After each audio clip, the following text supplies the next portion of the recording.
திரு ராமசாமி மெய்யப்பன், இப்போ பாஜகவோட இணைந்தார்கள் பாமக என்றால் டெபாசிட் கூட கிடைக்காது அப்படின்ற விமர்சனத்தை திரு சேலம் மணிகண்டன் முன்வைக்கிறாரு.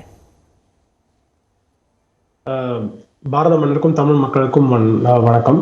ஸோ நீங்க கேட்ட கேள்விக்கு முதல்ல வந்துடும். அதுக்கப்புறம் நண்பர் ஷபீர் அவர்களும் நிறையா சொல்லியிருக்காங்க. அவங்க 2014-19 சொன்ன ஸ்டேட்மெண்ட்ஸும் அதே அப்படி இப்போ கரோர்லியாவும் என்ன எடுத்துக்கலாம் அப்படின்றதையும் நம்ம பார்ப்போம். நீங்க கேட்ட கேள்வியில இருந்து பாட்டாளி மக்கள் கட்சி ஏற்கனவே வந்து ஜெயலலிதா அவர்களுக்கு இங்க அதிக அளவு ஆதரவு இருந்த போது 2014 பாஜகவுடன் கூட்டணியில அவங்க பங்கேற்றாங்க. அன்னைக்கு திமுகவால வெற்றி வாய்ப்பை பெற முடியல. அன்னைக்கு வந்து பாட்டாளி மக்கள் கட்சியும் பாஜகவும் மட்டும்தான் ஒரு பாராளுமன்ற உறுப்பினர் தமிழ்நாட்டில இருந்து பெற முடிஞ்சது. சோ அன்னைக்கு அவர்களுக்கு அதற்கான வாய்ப்பு இருந்தது. அந்த ஏற்கனவே அந்த கூட்டணி டெஸ்ட் பண்ணப்பட்டதுதான். சோ ஓட் டிரான்ஸ்பர் வந்து பாஜகவோட இருக்கும் போது நடந்திருக்குன்னு அவங்க பார்த்திருக்காங்க. அவங்க திமுகவோடையும் கூட்டணியில இருந்திருக்காங்க, ஏடிஎம்கேவோடையும் கூட்டணியில இருந்திருக்காங்க. 2 முறையும் அவங்களுக்கு ஓட் டிரான்ஸ்பர் ஆகாம அவங்களுக்கு எந்த சீட்டும் வரல. அதுல மாற்றம் ஒண்ணு அவங்களுக்கு 1999 2004 அவர்கள் பாராளுமன்றத்தில் இருந்த போது மட்டும்தான். அப்பவும் அவர்கள் பாஜக கூட்டணியோட சேர்ந்து இல்லாம பாட்டாளி மக்கள் கட்சிக்கு அந்த ஓட் டிரான்ஸ்பரும் வரல, அந்த வெற்றியும் வரல அப்படின்றது நம்ம அரித்மெட்டிக்கா பார்க்க வேண்டியிருக்கு. அதனால அங்க இப்போதைக்கு ஹிஸ்டாரிக் டேட்டா வச்சு பார்த்தோம் அப்படின்னா அது தவறான விஷயம் அப்படின்னு பார்க்கணும். ஒண்ணு. அடுத்தது எனக்கு முன்னாடி லெனின் அவர்களும் நண்பர் ஷபீர் அவர்களும் சொன்னதை நம்ம எடுத்துக்கிட்டோம் அப்படின்னா 2 விஷயங்கள். அவங்க சொன்ன அதே நம்பர், அவங்க சொன்ன அந்த இப்போ இருக்கிற பிரசன்ட் சிச்சுவேஷன், நான் வந்து திமுக கூட்டணிக்கு இல்ல இது இந்திய தேசிய வளர்ச்சி உள்ளடக்கிய கூட்டணிக்கும் நம்ம என்ன பொசிஷன் அப்படின்னு பார்க்கலாம். அவர்கள் வந்து திமுக தான் இங்க பிரதான கட்சி அப்படின்னு அந்த அலையன்ஸ்ல வந்து மற்ற இடத்துல ரீஜனல் பார்ட்டிக்கு இம்பார்ட்டன்ஸ் கொடுக்கணும் அப்படின்னு நினைச்சிருந்தாங்கன்னா, ஏற்கனவே காங்கிரஸ் கட்சி வந்து இங்க எத்தனை சீட்ல ஜெயிச்சிருக்காங்க அப்படின்னு தெரியும், கம்யூனிஸ்ட் கட்சி எத்தனை சீட்ல ஜெயிச்சிருக்காங்கன்னு தெரியும், அவர்களுக்கு அதற்கான காரணங்கள் என்னன்னு தெரியும், அடுத்த தேர்தல் அதை சந்திக்கும் போது என்ன காரணங்கள் அப்படின்னு தெரியும். கூட்டணியை விட்டுரும். அது சார்ந்த கருத்துக்களை நான் கேட்டுட்டேன். இப்போ என்னோட கேள்வி என்னன்னா, பாஜக தலைமையில இருக்க கூட்டணியில யார் இருக்காங்க? என்னோட கேள்வியை உள்வாங்கிக்கோங்க. பாஜக தலைமையிலான கூட்டணியில யார் இருக்காங்க? சோ உங்க முதல் கேள்விக்கு நான் பதில் சொல்லிட்டேன், 2வது கேள்விக்கு நான் பதில் சொல்லுவேன். என்னோட ஒப்பீனியனையும் ஷேர் பண்ணிக்கிறதுக்காக தான் நான் வந்திருக்கேன். அதனால அந்த ஒப்பீனியன் ஷேர் பண்ணிக்கிறேன். மற்றவர்களோட விவாதத்திலையும் சேர்த்து நான் பங்கெடுக்கணும். இல்லாட்டி நம்ம 1-on-1 வச்சுக்கலாம், அவர்கள் தனியா 1-on-1 நீங்க வச்சுக்கோங்க. சோ இன்னைக்கு அண்ணன் லெனின் அவர்களும் ஷபீர் அவர்களும் சொன்னதுலயும் நான் சேர்த்து கருத்து சொல்லணும். ஏன்னா ஷபீர் அவர்கள் கிளியரா சொன்னாங்க. அவங்க சொன்ன நம்பர்ஸ் ரொம்ப பிராக்மெட்டிக்கான நம்பர்ஸ். ஆனா இப்ப அந்த மாதிரி டாமினண்டா இங்க டிஎம்கே அலையன்ஸ் ஸ்ட்ராங்கா இருக்கு, டிஎம்கே தான் இங்க டாமினன்ட் ரீஜனல் பார்ட்டி அப்படின்ற போது மற்ற கட்சிகள் அவர்கள் வந்து என்ன சொல்லுவாங்க, ப்ரையர் ஹிஸ்டரி என்ன இருக்கோ அதற்கேற்ற மாதிரி நம்ம கம்பீட் பண்ணலாம் அப்படின்னு நினைச்சிருப்பாங்க. ஆனா காங்கிரஸ் வந்து இப்போ ஒரு வாரத்துக்கு முன்னாடியோ ஒரு 6 நாளுக்கு முன்னாடியோ அவர்கள் வந்து ஒரு 21 சீட்டை கொடுத்திருக்காங்க. திமுக ஹிஸ்டாரிக்கலா அங்க கன்சிஸ்டன்டா ஜெயலலிதா அவர்களோட ஆதரவு இருந்த காலகட்டத்தை தவிர திமுக ஹிஸ்டாரிக்கலா போன 8 எலெக்ஷன்ல 6 எலெக்ஷன்ல அங்க கன்சிஸ்டன்டா டிஎம்கே ஜெயிச்சிருக்காங்க. அந்த மாதிரி சீட்ஸையும் காங்கிரஸ் கேட்டிருக்காங்க. அப்போ அந்த கூட்டணியில எந்த அளவுக்கு உறுதி இருக்கு, எந்த அளவுக்கு பிராக்டிகபிலிட்டி இருக்கு அப்படின்னு நம்ம பார்க்க வேண்டிய அவசியம் இருக்கு. என்னன்னா நேஷனல் லெவல்ல அவங்களோட ஆர்கிடெக்டா இருந்த அந்த கூட்டணியோட ஆர்கிடெக்டா இருந்த நிதிஷ்குமார் அவர்கள் வெளியே போயாச்சு. வெஸ்ட் பெங்கால்ல வந்து இந்த சீட் ஷேரிங் எதுவும் கிடையாது, அவங்க தனியா தான் போட்டியிட போறாங்க. அவங்களோட சாரி இல்ல, நிதிஷ்குமார் இந்தியா கூட்டணியோட ஆர்கிடெக்டே இல்ல அப்படின்னு சொல்றாங்க. பிஜேபி கூட்டணியில இருந்து வந்தவர்னு சொல்றாரு திரு ஷபீர். எல்லாம் சொல்லலாம். நம்ம அப்படியே அந்த கூட்டணியில வந்து அவர் இணைந்திருக்கார். ஃபர்ஸ்ட் மீட்டிங்கோட பிரஸ் நிதிஷ்குமார் ஒரு சில தலைவர்களோட பேசினது அவங்கள கூட்டணி கூப்பிட்டு வந்தது. அவர் ஆர்கிடெக்ட் கிடையாது. ஏன்னா யூபிஏ தான் இந்தியா அலையன்ஸா டிரான்ஸ்ஃபார்ம் ஆயிருக்கு. நீங்க சொல்றது சரி, உண்மையில அது நடக்காம இருந்திருக்கலாம். ஆனா எனக்கு தெரிஞ்சது எல்லாமே அவங்க வந்து பிரஸ் கான்ஃபரன்ஸ்ல என்ன சொன்னாங்க தான், அந்த ஃபர்ஸ்ட் போஸ்ட் பிரஸ் கான்ஃபரன்ஸ்ல என்ன சொன்னாங்க, நிதிஷ்குமார் அவர்களோட இணக்கத்துல தான் நாங்க எல்லாருமே வந்து சேர்ந்திருக்கோம் அப்படின்னு அந்த பிரஸ் கான்ஃபரன்ஸ் சொல்றாங்க. அப்ப அன்னைக்கு சொன்னவங்க எல்லாம் மக்கள்கிட்ட போய் பொய் சொன்னாங்களா? அப்ப அந்த தலைவர்கள் எல்லாம் பொய் சொல்றவங்க அப்படின்னு நீங்க சொல்லிடுங்க. ஏன்னா நான் அந்த பிரஸ் கான்ஃபரன்ஸை மட்டும் தான் நான் பார்க்க முடியும். ஏன்னா எனக்கு என்ன நடந்தது, பேக்ரவுண்ட்ல என்ன நடந்ததுன்னு எனக்கு தெரியாது. எனக்கு தெரிஞ்சது அவங்களோட பிரஸ் கான்ஃபரன்ஸ், அவங்க பிரஸ் கான்ஃபரன்ஸ் ஸ்டேட்மெண்ட் நிதிஷ்குமார் தான் இங்க பில்லர், அவர் தான் எங்களை சேர்த்தாருன்னு. இன்ஃபேக்ட் கன்வீனரா ப்ரொனவுன்ஸ் பண்ணும்போது கூட அவரை கன்வீனரா இருக்கலாமா சேர்மனா இருக்கலாமான்னு போன மீட்டிங்ல உறுதியா இருக்கா இல்லையா அப்படின்ற கேள்விக்காக தான் இந்த விஷயங்கள் எல்லாம் நீங்க சொல்றீங்க. என்னோட கேள்வி, இங்க கூட்டணி பாஜக தலைமையில தமிழ்நாட்டுல கூட்டணி அமைஞ்சிருக்கா? அப்படி அமைஞ்சிருக்குன்னா யார் இருக்காங்க அந்த கூட்டணியில? இன்னைக்கு என்டிஏ அலையன்ஸ் மீட்டிங்ல கடைசியா பார்ட்டிசிபேட் பண்ணவங்க எல்லாரும் இன்னைக்கும் இருக்காங்க. சீட் ஷேரிங் அப்படின்றது இன்னைக்கு வரைக்கும் நடக்கல. அப்போ யாருக்காவது இல்ல வேற யாருக்காவது மன்னிக்கணும், போன என்டிஏ அலையன்ஸ் மீட்டிங் டெல்லியில நடந்தது.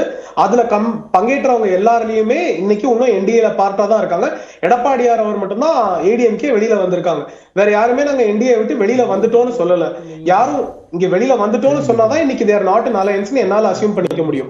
ஃபேக்ட்ஸ் வந்து என்ன ரெக்கார்ட்ல இருக்கோ மட்டும்தான். என்னோட அசம்ஷனுக்கெல்லாம் நான் சொல்ல முடியாது. அதே மாதிரி யாரும் ஹைப்போதெட்டிக்கல்ல பேச முடியாது. ஹைப்போதெட்டிக்கல் மட்டும் பேசினா I can cook up hypothetics also. So அதுல வேல்யூ கிடையாது. இன்னைக்கு இருக்க பொசிஷன் படி அவர்கள் எல்லாருமே, அது பாட்டாளி மக்கள் கட்சியா இருக்கட்டும், இல்ல ஜி.கே. வாசன் அவர்களோட தமிழ் மாநில காங்கிரஸா இருக்கட்டும், இல்லாட்டி இந்து மக்கள் கட்சியாக இருக்கட்டும், இவர்கள் எல்லாமே இன்னைக்கு பாஜகவோட இருக்காங்க. சீட் ஷேரிங் ராமதாஸாக இருக்கட்டும், பிரேமலதா விஜயகாந்தாக இருக்கட்டும், இவங்க எல்லாருமே இப்போதைக்கு நாங்க எந்த கூட்டணியிலையுமே இல்ல, சூழலை பொறுத்து கூட்டணி குறித்த முடிவுகளை எடுப்போம் அப்படின்னு தான் சொல்லியிருக்காங்க. 3 பேருமே இதே விஷயத்தை தான் சொல்லியிருக்காங்க.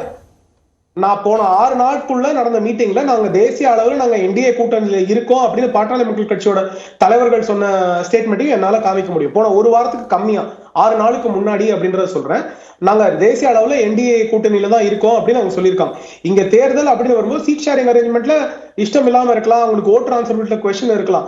அதற்கான கேள்வி இன்னைக்கு இன்னும் வரவே இல்லை. இன்னைக்கு இருக்க பொசிஷன் இதுதான். இன்னைக்கு இருக்க நிதர்சனம் அவர்கள் கூட்டணியில் இருக்கிறார்கள். கூட்டணியில இல்ல அப்படின்னா நாளைக்கு அவர்கள் வாக்கு வந்து ராஜ்யசபாலையோ லோக்சபாலையோ வாக்கெடுப்பு எதுக்காவது இருக்கு அப்படின்னா இந்த பார்லிமெண்ட் சிட்டிங்ல அவங்களோட நபர்கள் எந்த அணியோட சேர்ந்து வாக்களிக்கிறாங்க அப்படின்னு நம்ம பார்க்கலாமா? அப்ப அவங்க என்டிஏ கூட்டணியில் இல்லைன்னா அவங்க வாக்களிக்க வேண்டாம் அப்படின்னு சொல்லுங்க.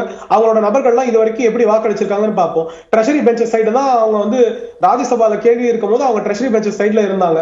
இப்ப நம்ம அதுக்கு என்ன பதில் சொல்றது அப்படின்றதான் கேள்வி. ஆஸ் ஆன் டேட் நான் அதான் சொன்னேன். ஆஸ் ஆன் டேட் அவங்க இன்னைக்கு பார்லிமெண்டரி ரெக்கார்ட் படி, அவங்களோட பொலிட்டிக்கல் ரெக்கார்ட் படி அவங்க வந்து என்டிஏல தான் இருக்காங்க. மாறி இருக்காங்க அப்படின்னா let them come out explicitly say நாங்க என்டிஏல இல்ல, நாங்க வேற கூட்டணியோட நாடுறோம். எல்லா அரசியல் கட்சிகளும் சாரி ஷபீர், ஒரே ஒரு நிமிஷம். நீங்க ஸ்டார்டிங்ல சொன்ன மாதிரி தான் பிராக்மேட்டிக்கா எல்லா கட்சிகளும் எல்லாரோடையும் பேசிட்டு இருக்காங்க. அண்ட் பாட்டாளி மக்கள் கட்சிக்கு மற்ற கட்சிகளோட அதற்கான ஆப்பர்ச்சுனிட்டி அதிகமா இருக்கு. ஏன்னா அவங்க வந்து தமிழ்நாட்டிலே ஒரு ரீஜன்ல இன்னும் அதிகமா டாமினண்டா இருக்காங்க. அவங்களோட ஓட்டை எப்படி இன்னொரு கட்சிக்கு டிரான்ஸ்ஃபர் பண்ண முடியும் அப்படின்ற பேசிஸையும் அவங்க பார்த்துட்டு இருப்பாங்க. அதுல நான் டவுட் எல்லாம் சொல்லல, அதற்கான வாய்ப்பு அவர்களுக்கு இருக்கு. ஆனா அவர்கள் இன்னைக்கு நாங்க அபிஷியலா நாங்க என்டிஏல இல்லைன்னு அவங்க எங்கேயும் டிக்ளேர் பண்ணல. 1 2 ஷபீர் அவர்கள் ஸ்டார்டிங்ல சொன்ன மாதிரி அவங்களுக்கு டிரான்ஸ்பர் ஆகணும் அப்படின்னா இன்னைக்கு அவங்க கன்வீனியன்ட்டா போகணும் அப்படின்னா திமுக போனா ஓரளவுக்கு ஓட் டிரான்ஸ்பர்பிலிட்டி இருக்கும் அப்படின்னு நினைக்கலாம். ஆனா அவர்களுக்கு அங்க இருக்க கஷ்டம் போகணும்னா விசிகா கூட இருக்காங்க. அப்போ விடுதலை சிறுத்தைகள் கட்சி இல்லாம திமுக வந்து இவர்களை சேர்த்துப்பாங்களா இல்லையா அப்படின்ற கேள்வி இருக்கு. அவங்களுக்கு சான்ஸ் வந்து தமிழ்நாட்டுல பாஜகவோட சேர்ந்து இருந்தால் அடுத்த பார்லிமெண்ட்ல அவங்க கேபினெட்ல கூட இருக்கிறதுக்கு வாய்ப்பு இருக்கு அப்படின்றத அவங்க நினைக்கலாம். அவங்களுக்கு ராஜ்யசபாக்கும் ஆப்பர்ச்சுனிட்டிஸ் இருக்கு அப்படின்றத அவங்க நினைக்கலாம். சோ இன்னைக்கு இருக்கிற பொசிஷன் அதுதான் பிராக்டிகலான பொசிஷன். அதுதான் இன்னைக்கு ஆன் ரெக்கார்டும் இருக்கு. நான் ஹைப்போதெட்டிக்ஸ்ல பேசணும்னா பாட்டாளி மக்கள் கட்சி இது open to speaking to all 3. அந்த மாதிரி எல்லா கட்சிகளும் அப்படிதான் இருப்பாங்க. இப்ப கம்யூனிஸ்டும் அப்படி கிடையாது, விசிகேவும் அப்படி கிடையாது. எல்லாருமே எல்லாரோடையும் பேசுற இதுலதான் இருக்காங்க. வெவ்வேறு தலைவர்களுக்கு வேறு வேறு இஷ்டம் இருக்கும். ஏன்னா கிடைக்கும் அப்படின்னு. தொடர்ந்து திரு ஸ்ரீதர், இப்போ திமுக, அதிமுக, பாஜக இவர்கள் எல்லாருமே ஒரு கூட்டணி அமைத்து தேர்தலை சந்திக்கணும் அப்படின்ற வியூகத்தோட வராங்க. இப்போ இதற்கிடையில தனித்த போட்டி அப்படின்ற நாம் தமிழரோட இந்த வியூகத்துக்கு என்ன பலன் கிடைக்கும்னு நினைக்கிறேன்? என்ன பலன்றதை விட நாங்கள் கொண்ட கொள்கையில் சரியாக பிடித்து நிற்கிறோமான்றது தான் நான் கேள்வின்னு பார்க்குறேன். இப்போ இவ்வளோ நேரம் பேசுனாங்களே, இந்த குழுவில் இருக்கிற 5 பேருமே பேசுனது என்ன பேசுனாங்க? தொடர்ச்சியாக அவர்கள் பேச்சுக்கள்லாம் யாரோட போவா, இவரோட போவாரா அவரோட போவாரா, இவரோடு தான் போவார்ன்ற நிலைப்பாடு எங்கேயுமே யாருமே சொல்லலை. இவரோட போவாரா இல்லை அவரோட போவாரா, நாங்களும் பேசிகிட்டு இருக்கோம், அவரும் எல்லாருமே ஒப்புக்கொள்கிறாங்க. எங்கிட்டையும் பேசிட்டு இருக்காரு, அவர்கிட்டையும் பேசிட்டு இருக்காரு. எங்க கூட வந்து ராஜ்யசபா சீட்டு கிடைக்கும், அவங்க கூட போனா கிடையாது, அடுத்த வருஷம் தான் வர முடியும். இல்ல திரு ஷபீர் சொன்னாரு பாஜகவும் பேசுறாங்க அதிமுகவும் பேசுறாங்க அப்படின்னா ஐயா சேலன் அதான் நான் சொல்றேன். நீங்க அது பின்னாடி இருக்கிற உளவியலையும் அதற்கு பின்னாடி இருக்கிற காரணத்தையும் நான் பார்க்கணும். ஐயா சேலம் மணிகண்டன் சொல்றாரு அதிமுக மீது பேரன்பு கொண்ட ஜி.கே. மூப்பனார் ஜி.கே. மணி அவர்கள் பேசிட்டு இருக்காருன்னு ஜி.கே. வாசன் அவர்கள் பேசிட்டு இருக்காருன்னு நீங்க அப்படியே எடுத்துக்கங்க. அதே மாதிரி பாமகவை எடுத்துக்கங்க, அதே போல காங்கிரஸ் எடுத்துக்கங்க. இவங்கெல்லாம் பேரன்பு கொண்டு கொஞ்ச நாள் திமுக கிட்ட பேசுறாங்க, மார்க்சிஸ்ட் உட்பட சொல்கிறேன். அப்புறம் கொஞ்ச நாள் பேரன்பு கொண்டு அதிமுக கிட்ட பேசுகிறாங்க. இது எப்படி இது சாத்தியமாகிறது? அப்போ இதற்கு பேருக்கு இதில் கூட்டணி சொல்வதற்கு என்ன இருக்குது? எனக்கு தெரிந்தவரை இந்திய அளவில் காங்கிரஸ் பாஜகவோட கூட்டு சேராது, இங்கே தமிழக அளவில் திமுக அதிமுகவோட கூட்டு சேராது. இதை தவிர மற்ற எல்லாமே கூட்டணிகள் என்று பேசுகிறீங்க. கூட்டணிகள் என்பதே ஒன்று கிடையாது. இது எல்லாமே சந்தர்ப்பவாதம் நாம் தமிழர் பார்க்குது. அதனால தான் நாம் தமிழர் கட்சி எப்பயுமே தனித்து களமாடணும், வெற்றி தோல்வியை தாண்டி மக்களுக்கு நாம ஒரே நிலைப்பாட்டில் நிற்போம் அப்படின்ற சூழலை கொண்டு வரணும், அந்த நம்பிக்கையை உண்டு பண்ணணுன்ற நோக்கத்தோட நாம் தமிழர் கட்சி செயல்படுது. இப்படி நான் இப்படி ஒரு உதாரணத்துக்கு எடுத்துக்காட்டு சொல்றேன் பாருங்களேன். சிபிஐஎம்முக்கும் சிபிஐக்கும் ஒரு கோட்பாடு இருக்கு, அது கட்சிக்குன்னு ஒரு கொள்கை இருக்கு. அந்த கொள்கைக்கும் திமுகவோட கொள்கையும் வேறு வேறான கொள்கையா ஒரே கொள்கையா? வேறு வேறான கொள்கை. வேறு வேறான கொள்கையா இருக்கிறதுனால தான் வேறு வேறு கட்சியா இருக்குது. அப்போ ரெண்டும் ஒரே கொள்கையாக தான் இருக்க போகுதுன்னா ரெண்டும் ஒரே கட்சியாக இணைந்துடலாம். ஆனால் இப்படி ரெண்டு வேறு வேறு கட்சி, இப்போ சிபிஐஎம் எடுத்துக்கிட்டிங்கன்னா ஒரு காலகட்டத்தில் அதிமுகவோட பயணப்படுது. அதே இது கொஞ்ச நாள் கழிச்சு ஒரு 10 ஆண்டுகள் கழித்து நீங்கள் பார்த்தீங்கன்னா திமுகவோட பயணப்படுது. இதில் கொள்கைன்றது எங்கே இருக்குன்னு நான் கேட்குறேன். நீங்கள் இன்னொன்று பாருங்கள், தேமுதிக சென்ற காலங்களில் ஒரே நேரத்தில் திமுகவோடையும் பேசிகிட்டு இருந்தது, ஒரே நேரத்தில் அதிமுகவோடையும் பேசிகிட்டு இருந்தது. அவங்களோட கோரிக்கை என்னவாக இருந்தது? எங்களுக்கு யார் அதிக சீட்டு தரீங்க, யார் அதிக பணம் தரீங்க தேர்தலுக்கு செலவுக்கு. இதுதான் இதில் கொள்கை என்பது நீங்கள் எங்கே கண்டுபிடிக்கிறீங்கன்றது எங்களோட கேள்வி. நீங்கள் இது என்ன ஆயிடுச்சுன்னா ஒரு கலாச்சாரமாக இந்தியா பூரா பரவிடுச்சு. இப்படி தனித்து போட்டிடுறது தான் வந்து கொள்கை அப்படின்னு சொல்ல எங்கள் கொள்கை சமரசம் செய்து கொள்ளாமல் இருக்கிறது தான் அதை தான் நாங்கள் சரியான போட்டி. அதனால தான் மக்கள்கிட்ட அதை கொண்டு போய் சேர்க்கணும்னு சொன்னேன். நான் என்ன கேட்கிறேன், இப்போ கொள்கையை விட்டு விடணும்னு வச்சுங்களேன். இப்போ நான் சின்ன புரிதலுக்காக சொல்கிறேன், யாரையும் காயப்படுத்த நான் சொல்கிறேன். இப்போது தொழிலாளர் நலன் சிறமேற்கொண்டு இயங்குகிற கட்சி கம்யூனிஸ்ட் கட்சிகள் என்று நம்பப்படுகிறது. அவர்கள் திமுக கூட்டணியில் இருக்கிறாங்க. இவர்கள் திமுக கூட்டணியில் இருக்கும்பொழுது தான் 12 மணி நேர வேலை திட்டம் இந்த சட்டசபையில் நிறைவேற்றப்பட்டது. அதை அவர்கள் எதிர்த்தார்கள், பின்னால் எதிர்த்தார்கள். அதற்கு பிறகு அதை வாபஸ் வாங்கினாங்க. நான் என்ன கேட்கிறேன்னா, அந்த சட்டம் நிறைவேற்றப்பட்டதில்லை, அந்த நிறைவேற்றப்பட்ட பொழுது ஏன் சிபிஐஎம்மோட கருத்தோ சிபிஐயோட கருத்தோ ஏன் கேட்கப்படலை?